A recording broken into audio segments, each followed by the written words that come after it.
Welcome to FeedWatch, a series of webinars produced by Asian Agribiz Media. Over the next 20 minutes, we're going to look at how barley can be successfully used in broiler feed at levels of up to 30% of the total ration. Australian feed grade barley is becoming available at a price that we believe may be competitive in certain markets. No one is better placed to tell us the secrets of using barley in broiler feed than Tim Walker. Many of you may have already heard Dr. Walker speaking at our broiler feed quality conferences. Dr. Walker's career spans over 40 years with one of Australia's largest poultry groups, Barter Steggles, where he was head nutritionist for many years.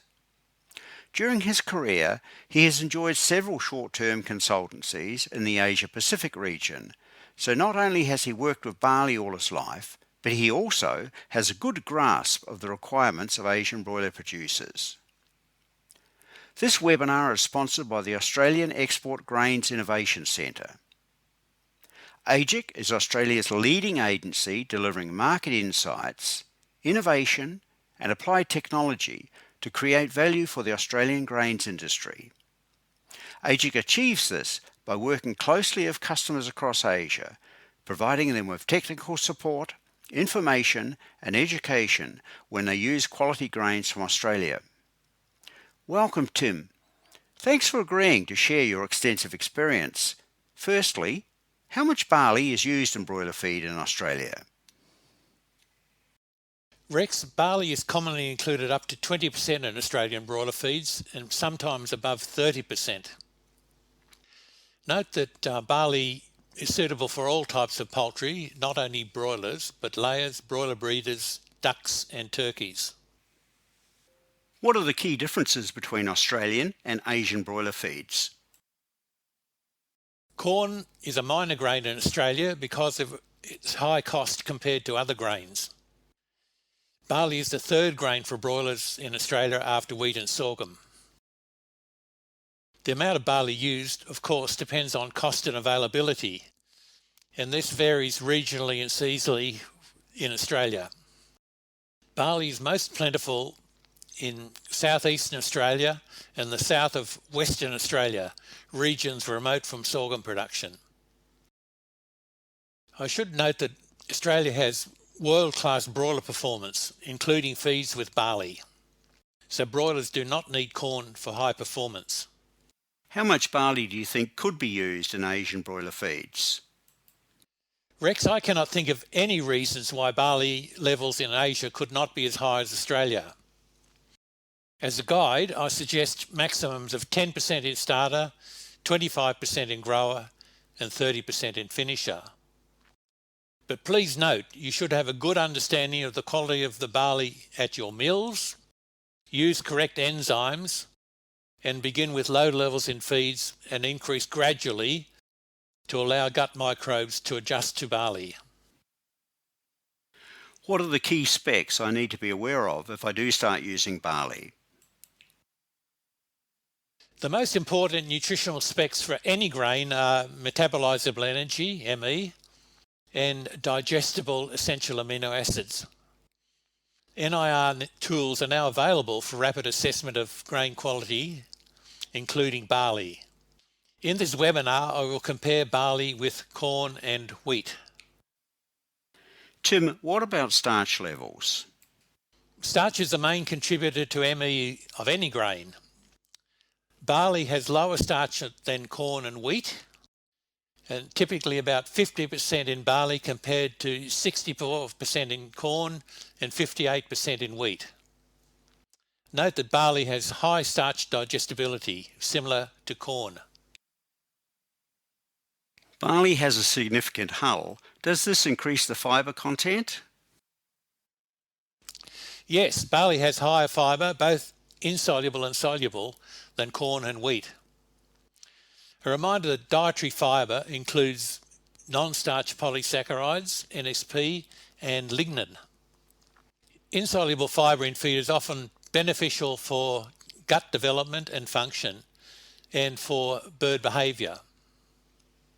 Fibre, when solubilized in the gut, is anti-nutritional because it increases viscosity.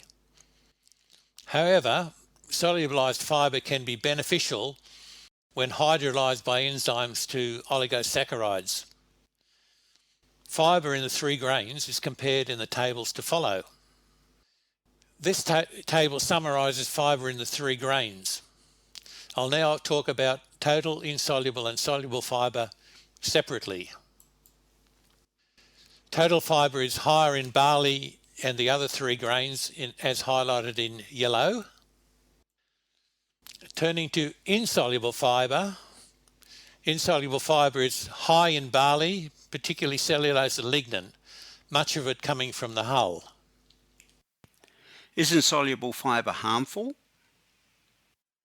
No, not harmful, and may even be beneficial. Insoluble fiber with suitable physical characteristics, described as structural fiber, is important for gut function and health. In low fiber feeds, use of barley may improve performance by supplying fiber needs.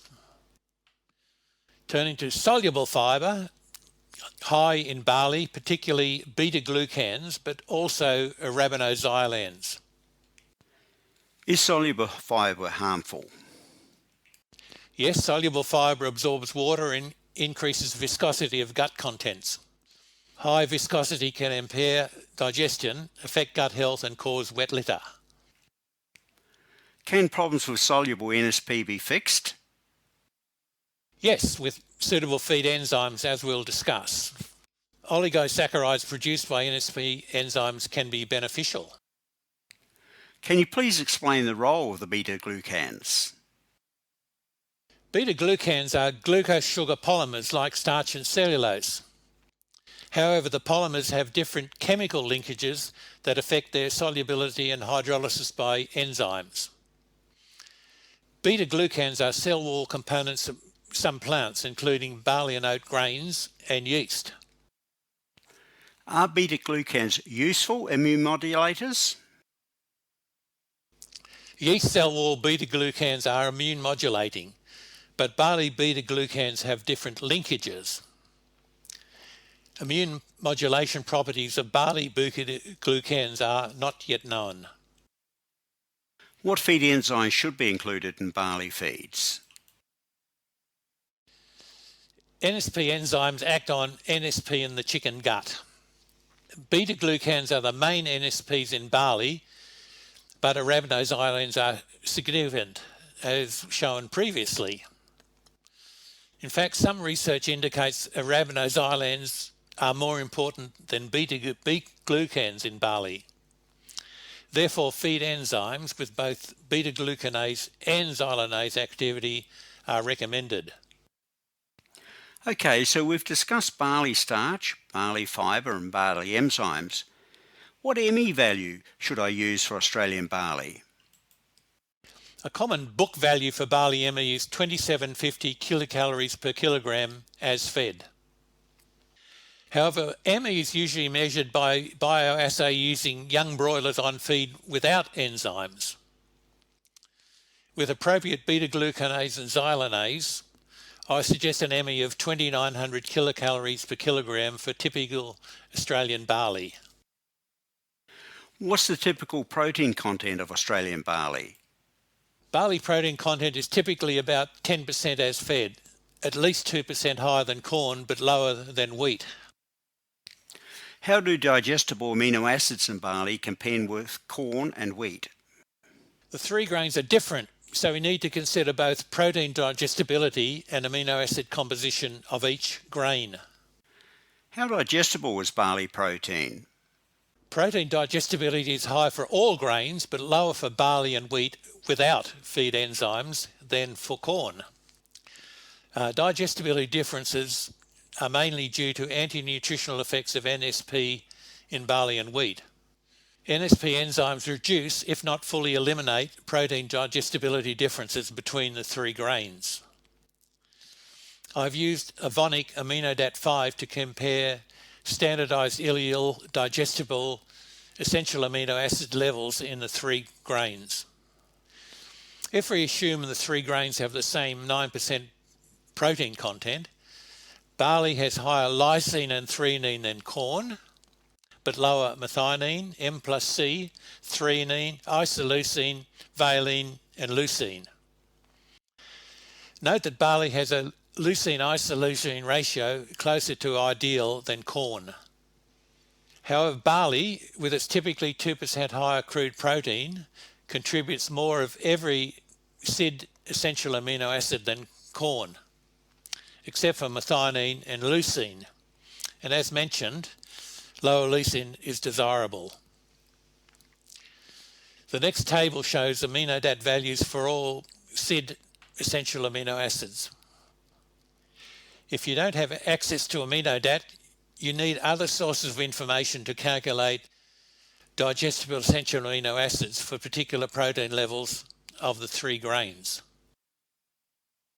This is very useful, Tim. I'll take this opportunity to point out to viewers that they can download the slides from this webinar, including the above table, by going to our website. You'll find the details at the end of this webinar. What are the other differences between barley and these 2 grains? Oil and linoleic acid are lower in barley than corn, but linoleic is sufficient to meet requirement of broilers of about 1% even in high barley feeds. Vitamin and mineral differences are small and commercially irrelevant. Barley phytate is highly soluble and responds well to phytase. Note that barley does not have yellow pigments like corn.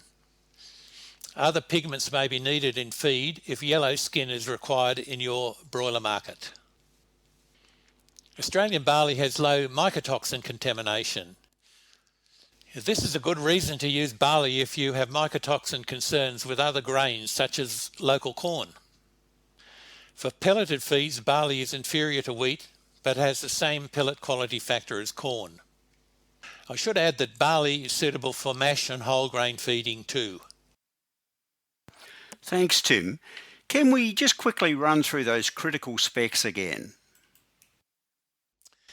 Here is a table summarising some key differences between the 3 grains.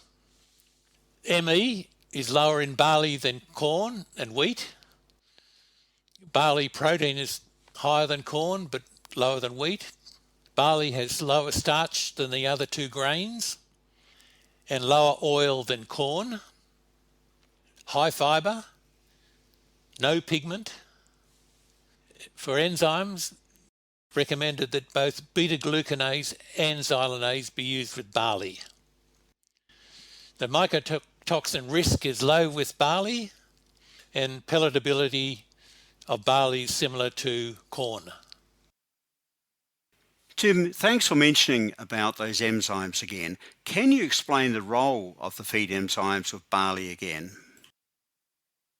Beta-glucanase and xylanase enzymes not only reduce viscosity and water consumption and improve digestion and performance, but also produce some glucan and arabinoxylan oligosaccharides from barley fibre. What is the importance of the oligosaccharides? Oligosaccharides are prebiotics, substrates for microbial fermentation in the hindgut, particularly the ceca. Oligosaccharides improve gut health by promoting growth of good microbes. These microbes produce short-chain fatty acids that provide energy to the bird. Interestingly, oligosaccharides that are too low for much microbial fermentation may signal or kick-start microbes to ferment fibre in the hindgut. Symbiotic is the term used for this recent concept. Which enzyme products are commonly used in Australia? Enzyme products with both beta-glucanase and xylanase activity are used with barley in Australia. Products used include Danisco Extra XB and DSM Ronazyme Multigrain. It is important that activity of both enzymes is guaranteed and it is enough in the feed. You should ask your enzyme supplier for advice and recommendations. Back to you, Rex. Okay, let's wrap up by recapping the essential points we need to remember about Australian barley. Barley in Asian broiler feeds could be as high as in Australia.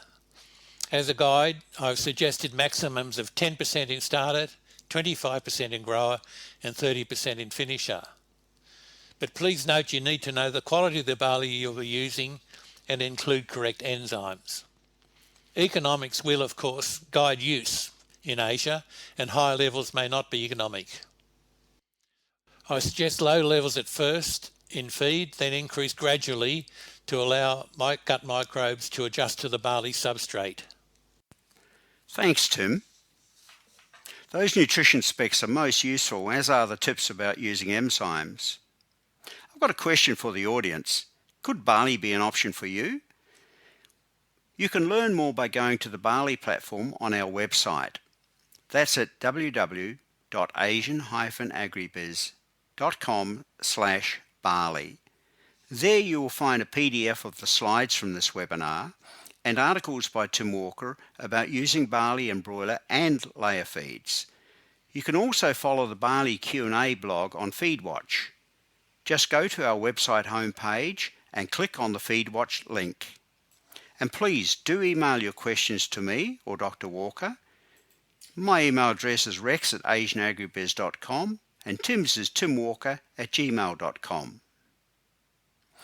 I'd like to take this opportunity to thank the Australian Export Grains Innovation Centre for sponsoring this webinar. Please do visit their website for further information about Australian barley. That's www.aegic.org.au. The team at Asian Agribiz trusts that this webinar has helped you consider a potential option for your broiler feed. Further webinars covering the use of barley in pig, layer and dairy feed will be rolled out over the next few months. Watch our website for further details. Meanwhile, keep safe and goodbye until the next FeedWatch webinar.